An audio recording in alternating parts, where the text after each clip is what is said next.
The first thing I remember is the sound. Not a knock. Not a mistake. A violent, bone-rattling crash against the door that ripped me out of sleep like I'd been dragged underwater and forced to breathe fire. 2:07 a.m. That was the time glowing on my phone when I grabbed it off the nightstand, my heart already racing, my mouth dry, my body confused about whether it needed to fight or run. The hotel room was dark, unfamiliar, too quiet for a moment that loud. My wife shifted beside me, groaning, pulling the sheet tighter around her shoulders. Then it came again. Bang. The door shook in its frame. "Open it," a voice screamed from the other side. "I know you're in there." I knew that voice. And the second that realization landed, something in my chest dropped. Not fear. Not surprise. Resignation. I sat up slowly, the way you do when you already know how the story goes but you still have to sit through it. My bare feet touched the cold carpet. The air smelled like recycled AC and stale alcohol drifting in from the hallway. "Just ignore him," my wife muttered, eyes still closed. "He'll calm down." The door slammed again, harder this time. "Open the damn door." My stepson. 24 years old. 6 feet tall. Drunk. Furious. And convinced that whatever he wanted belonged to him, because it always had. I stood there for a moment, staring at the door, watching the handle rattle like it was trying to escape the room. Somewhere down the hall, a door cracked open. Someone whispered. Someone else laughed nervously. This wasn't just happening to me. This was a performance. I opened the door. He stood there swaying, eyes glassy, jaw clenched like he was daring me to say something wrong. His knuckles were already red. Behind him, the hallway lights buzzed, casting harsh shadows across his face. "I want this room," he said, breathing hard. "Mine's smaller." I didn't answer right away. I looked at him, really looked at him, and all I could see was every other moment I'd swallowed my pride so nights like this wouldn't happen. Every check I'd written.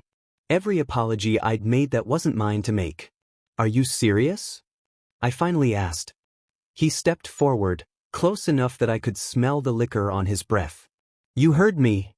My wife appeared behind me then, rubbing her eyes, already annoyed, but not at him. She glanced at the hallway, then at the door, then back at me. "Can you just give him the room?" she said. "It's late." That was it. Not "what's wrong with you?" Not "go back to your room." Not even "lower your voice." Just move. I felt something tighten behind my ribs.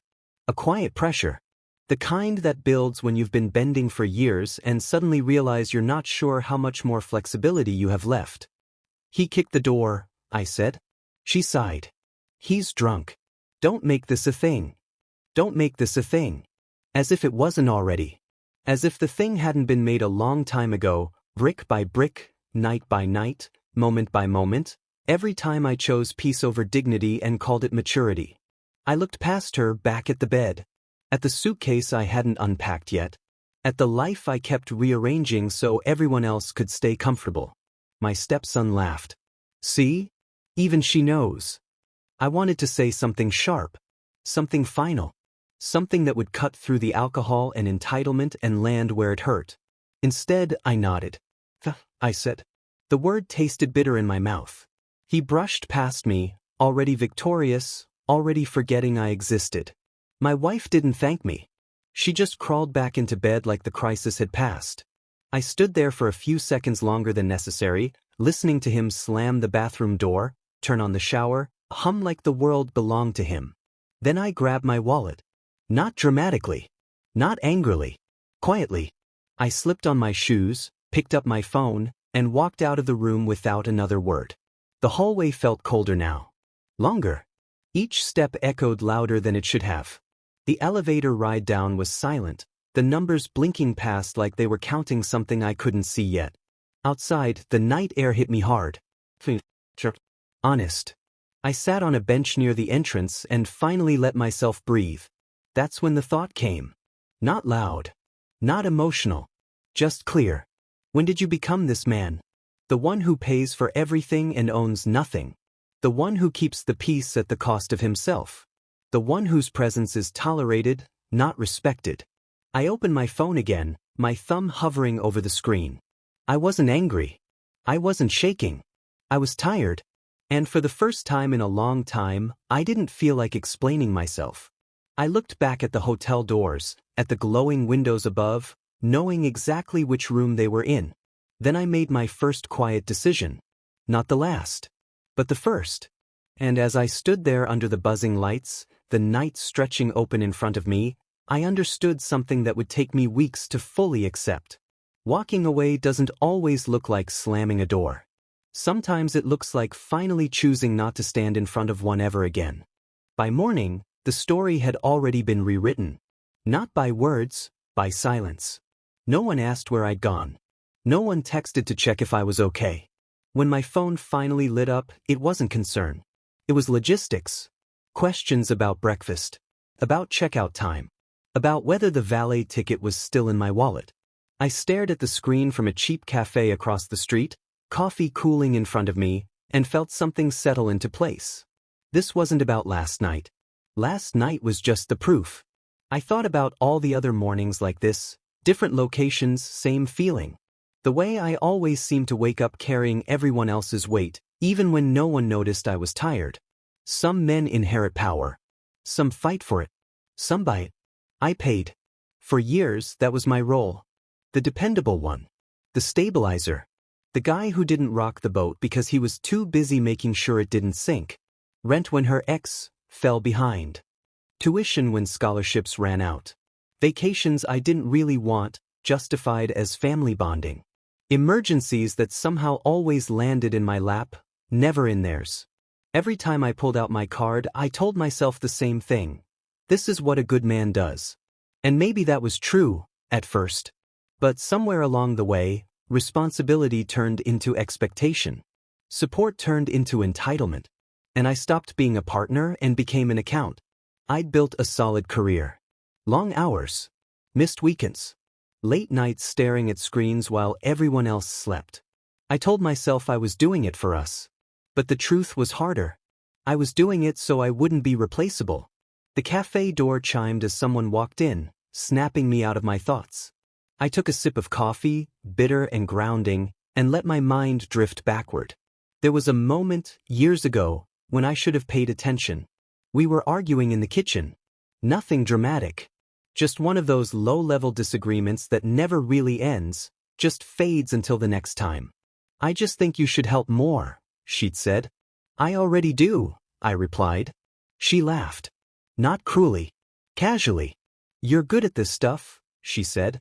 Money doesn't stress you out like it does other people. I'd taken it as a compliment. I see it differently now. Money didn't stress me out because I wasn't allowed to let it. Because if I ever showed strain, the whole structure would wobble, and I was the one expected to hold it steady. My phone buzzed again. A message from her. Where did you go? He needed sleep. You could have handled that better. There was. Not concern. Not reflection. Correction. I typed a response. Deleted it. Typed again. Deleted that, too. What was there to explain? That I was tired of being the solution to problems I didn't create? That every time I swallowed my anger, it didn't disappear. It just learned how to sit quietly inside me?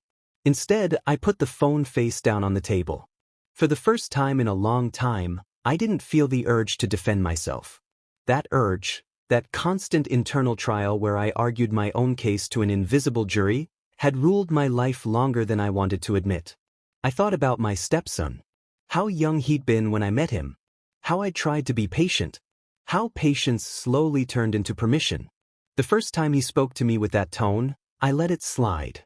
He's just testing boundaries, she said. The second time, I stayed calm.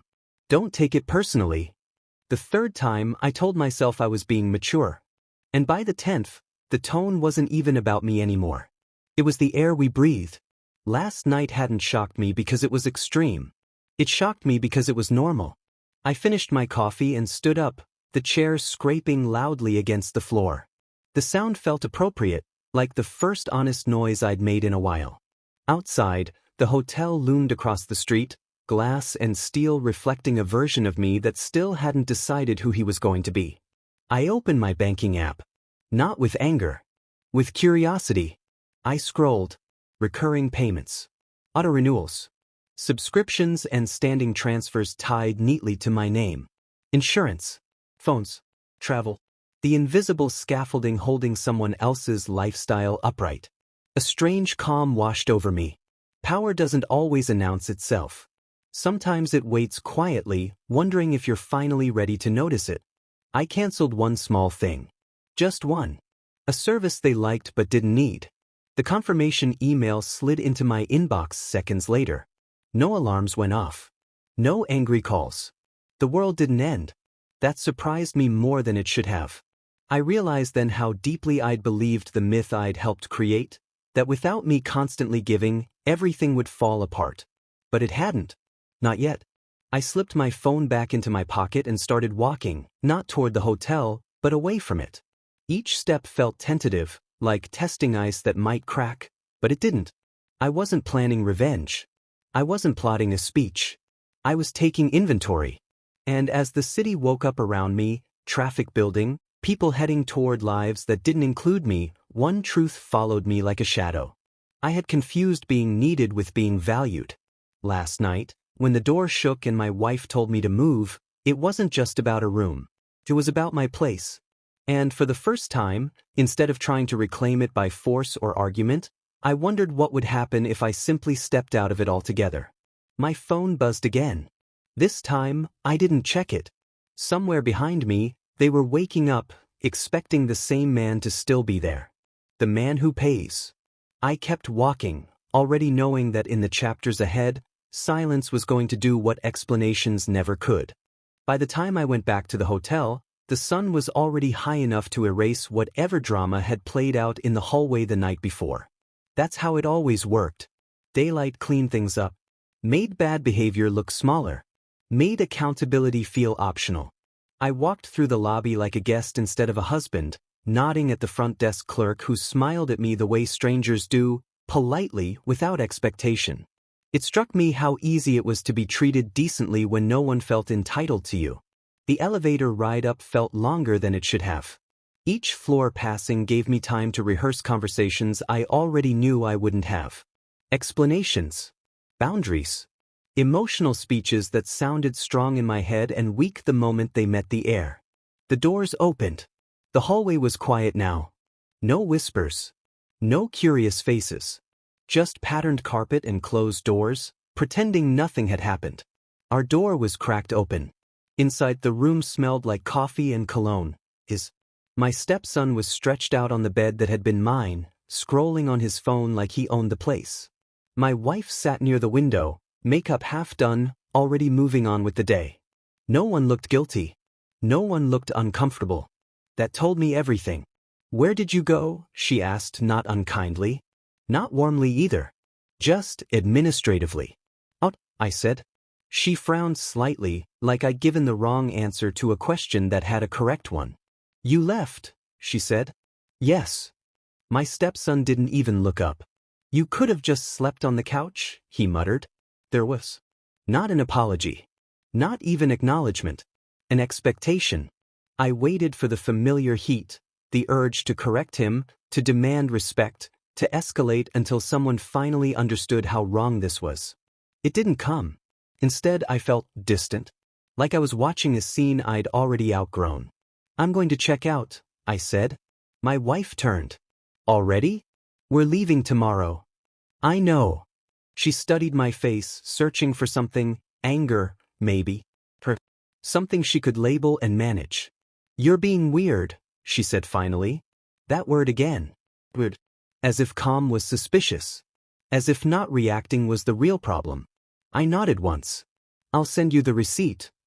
Her shoulders relaxed at that. That reaction stayed with me as I packed my things. Not relief that I was okay. Relief that I was still useful. I moved slowly, deliberately. Folding clothes. Zipping compartments. Every action grounded me in the present. I wasn't rushing. I wasn't storming out. I was choosing. My phone buzzed in my pocket. Another notification. Another reminder of how much of my life was quietly wired into theirs. While they talked about brunch plans and late checkout, I stood by the window and looked down at the street below.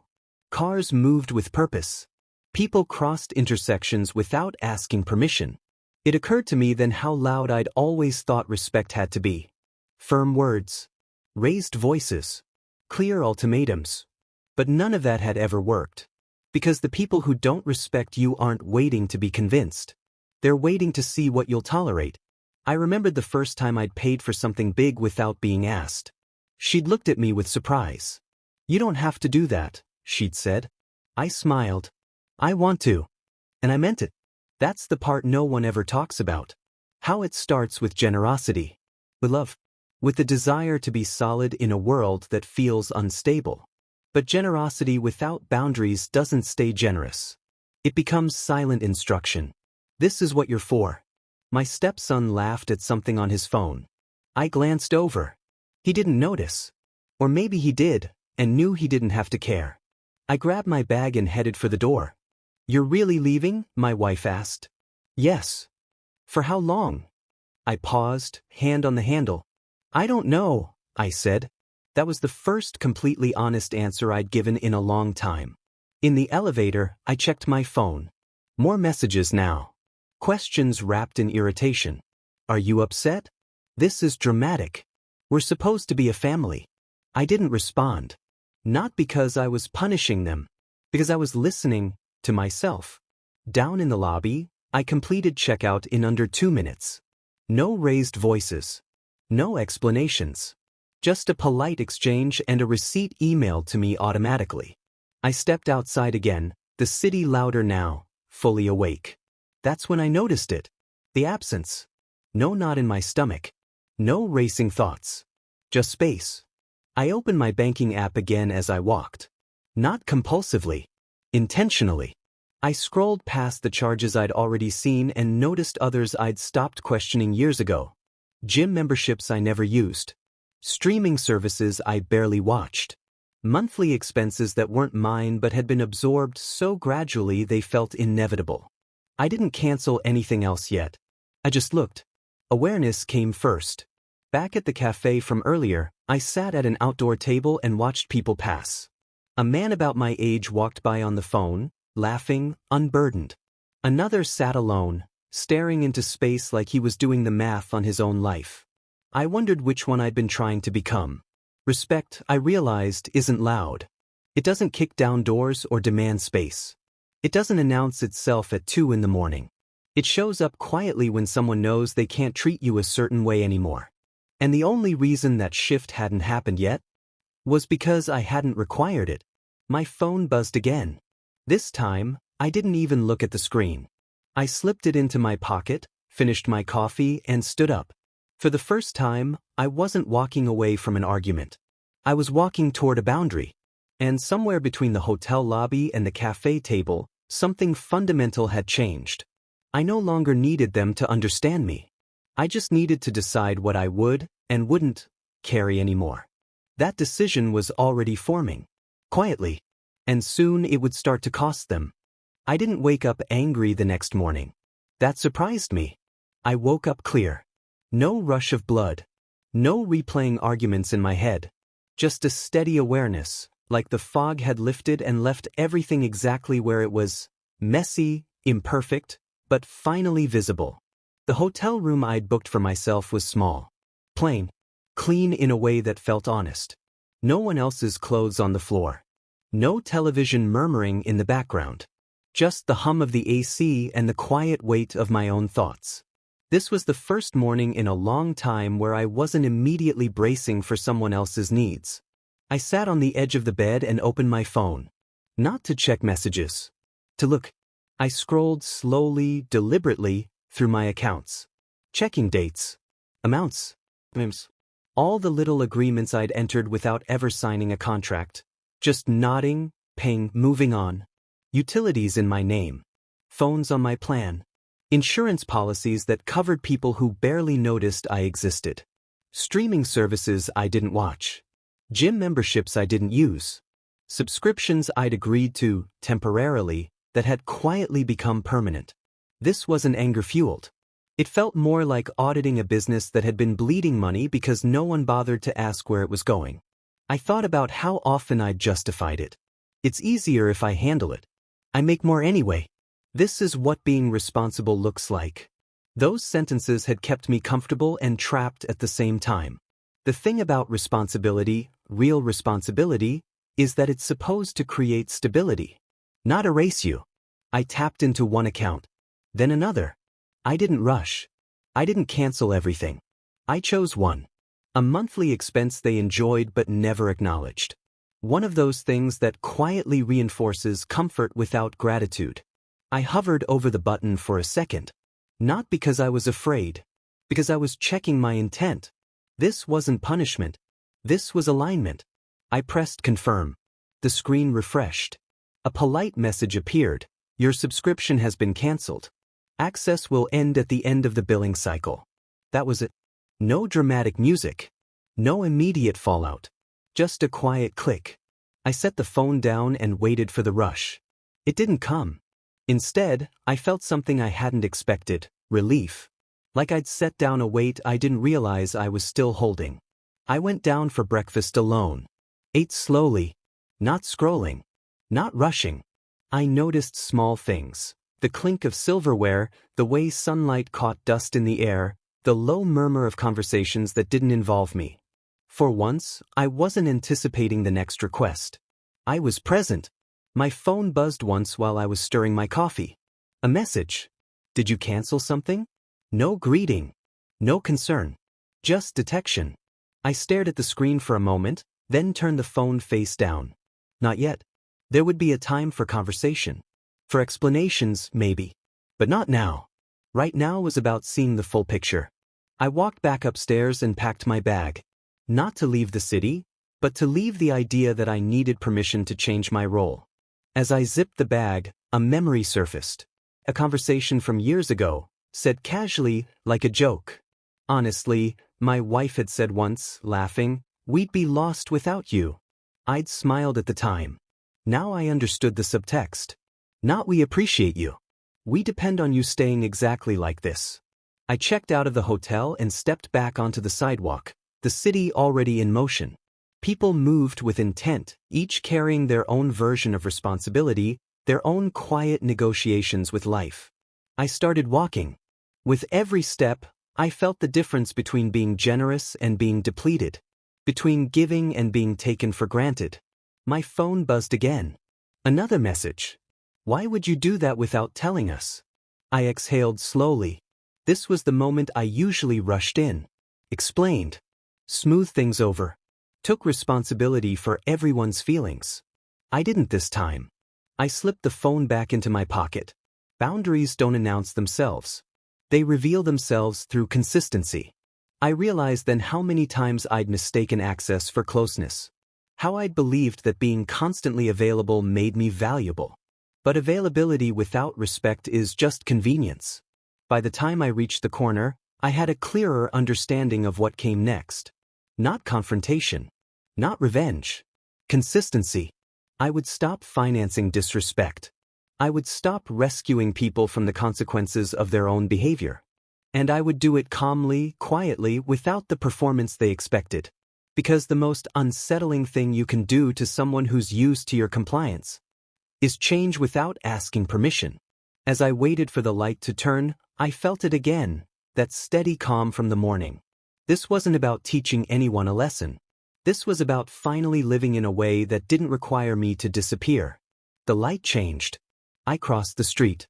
Behind me, messages were stacking up. Ahead of me, something was beginning. And for the first time, I understood that the quietest decisions are often the ones that change everything. The call came sooner than I expected. I was halfway through the afternoon, sitting in the quiet corner of a bookstore cafe, when my phone lit up with her name. I watched it buzz against the table for a full 3 seconds before answering. Long enough to notice that my pulse didn't spike. Long enough to realize I wasn't rehearsing what I was going to say. Why did you cancel it? She asked the moment I picked up. No hello. No are you okay? Just the question. I leaned back in the chair and looked out the window. People passed by with bags, coffees, places to be. Lives that weren't paused, waiting for permission. I didn't cancel it, I said. I canceled something. There was a sharp exhale on the other end. You know what I mean. I did. And that's when it hit me, not like a revelation, but like a truth I'd been circling for years. I was always explaining. Explaining why I worked late. Explaining why I was tired. Explaining why I needed quiet. Explaining why I felt disrespected. As if my feelings required evidence. As if my boundaries needed a jury. This affects everyone, she said. You can't just make decisions like that. I almost laughed. Not because it was funny. Because it was familiar. I've been making decisions like that for years, I said calmly. You just didn't notice because they benefited you. Silence. Then sharper now. So this is punishment? There was. The narrative. Any boundary I set had to be reframed as cruelty. Any withdrawal of resources had to be an attack. No, I said. This is me stopping. Stopping what? Paying to be disrespected. She scoffed.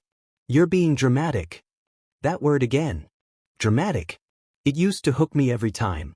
Used to send me scrambling to soften my tone, to reassure her I wasn't angry, I wasn't leaving, I wasn't trying to hurt anyone. This time, it slid off me. I'm being clear, I said. Her voice dropped, more controlled now. What do you want?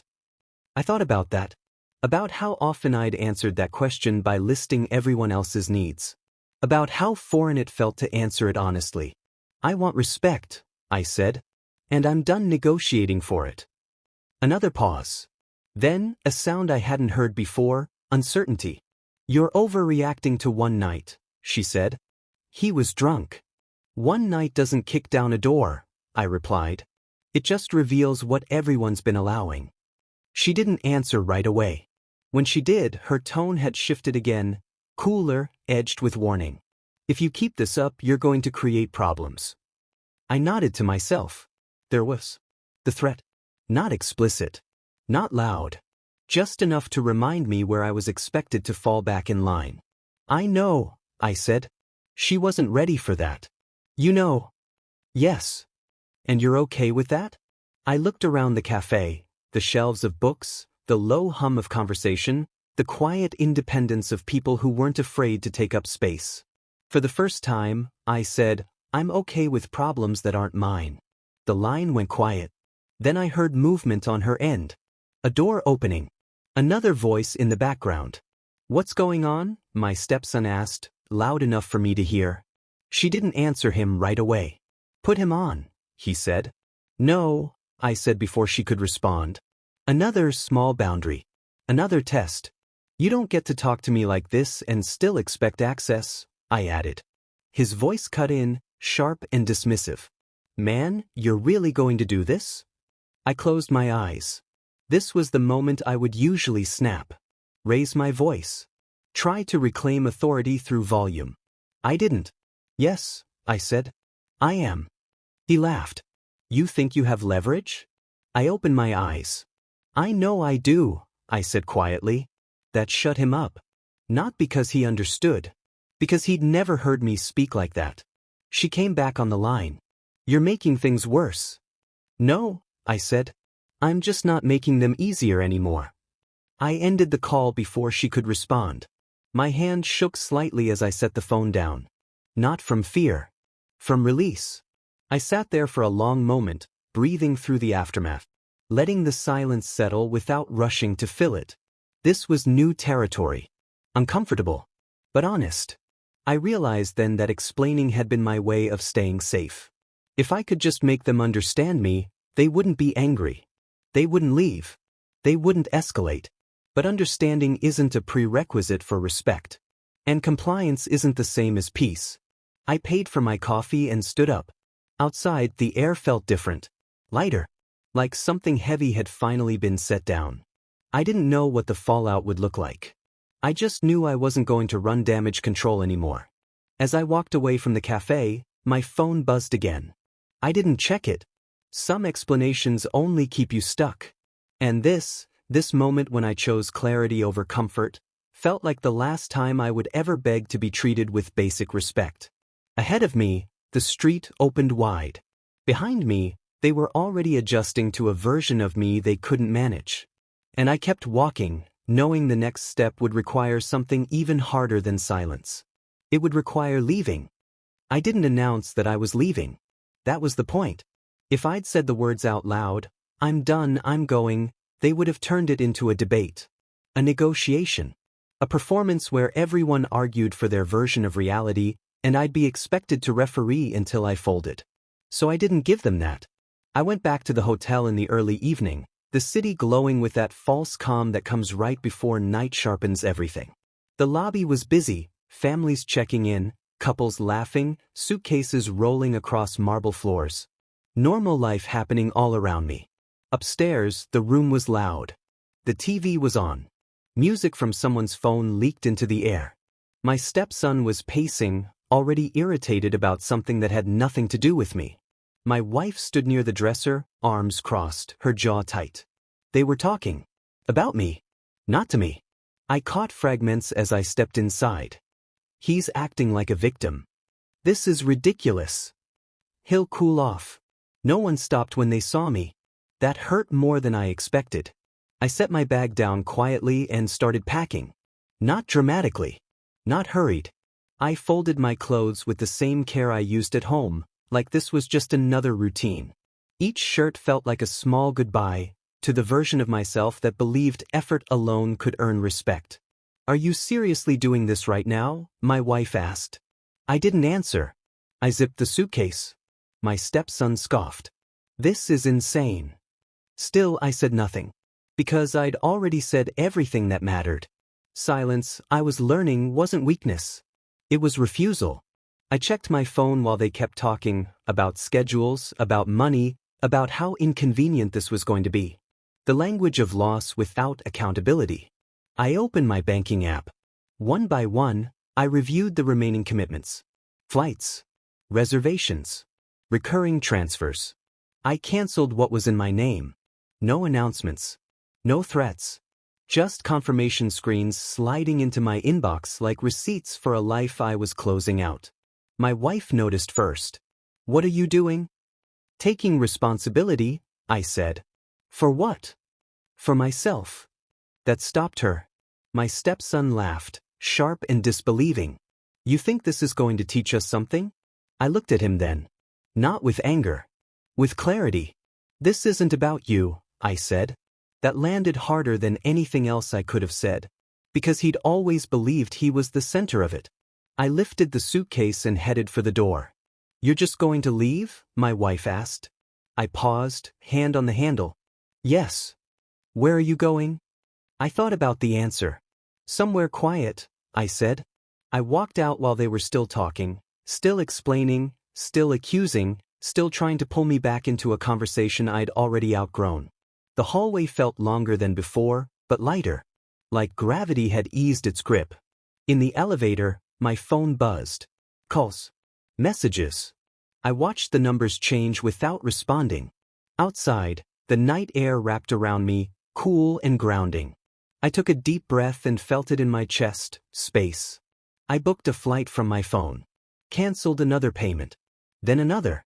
Each action felt less like rebellion and more like alignment. Like muscle memory returning after years of disuse. I sat on a bench near the entrance and waited for the guilt. Briefly. A flicker of doubt. What if you're overreacting? Then I remembered the door shaking at 2:07 a.m. The word dramatic. The expectation that I would always move. The guilt passed. My phone rang again. I didn't answer. Because walking away while they're talking is the clearest boundary there is. You don't need permission to leave a conversation that's been hurting you. You don't need agreement to choose yourself. As the car pulled up to take me away, I looked once more at the hotel, the lit windows, the noise, the life I'd kept afloat by disappearing inside it. I wasn't slamming a door. I was closing a chapter. And for the first time, I wasn't afraid of what came next. The morning after felt quieter than it should have. No alarms. No rushing. No immediate sense that I'd forgotten something important. I woke up in a small room that wasn't mine yet, sunlight leaking through thin curtains, the city outside already moving on without me. For a few seconds, I lay there suspended between who I had been and who I hadn't fully become yet. Then my phone started buzzing. Not once. Relentlessly. I let it. I showered first. Let the water run longer than necessary. Watched steam fill the room like a soft barrier between me and everything I'd left behind. When I stepped out, the phone was still vibrating on the nightstand, lighting up the room in short, anxious flashes. Missed calls. Texts stacking on top of each other. Her name again and again. I sat on the edge of the bed and finally picked it up. The first message was sharp. Where are you? The second was panicked. We need to talk. This has gone too far. The third tried a different angle. You can't just abandon your family like this. I exhaled slowly. There was the word that always showed up when control started slipping. Abandon. As if leaving a situation that was breaking me was the same thing as betrayal. I didn't reply. Instead, I scrolled. More messages now. Longer. Less certain. He's furious. This is affecting everything. We didn't think you'd actually leave. That one stopped me. Not because it hurt. Because it clarified. They hadn't believed me. Not when I stayed quiet. Not when I set boundaries. Not even when I started pulling away. They believed in the version of me that always came back. The one who cooled off. The one who paid. The one who made things easier. I put the phone down and went downstairs for coffee. The cafe smelled like burnt espresso and fresh bread. People sat alone with laptops, couples whispered over mugs.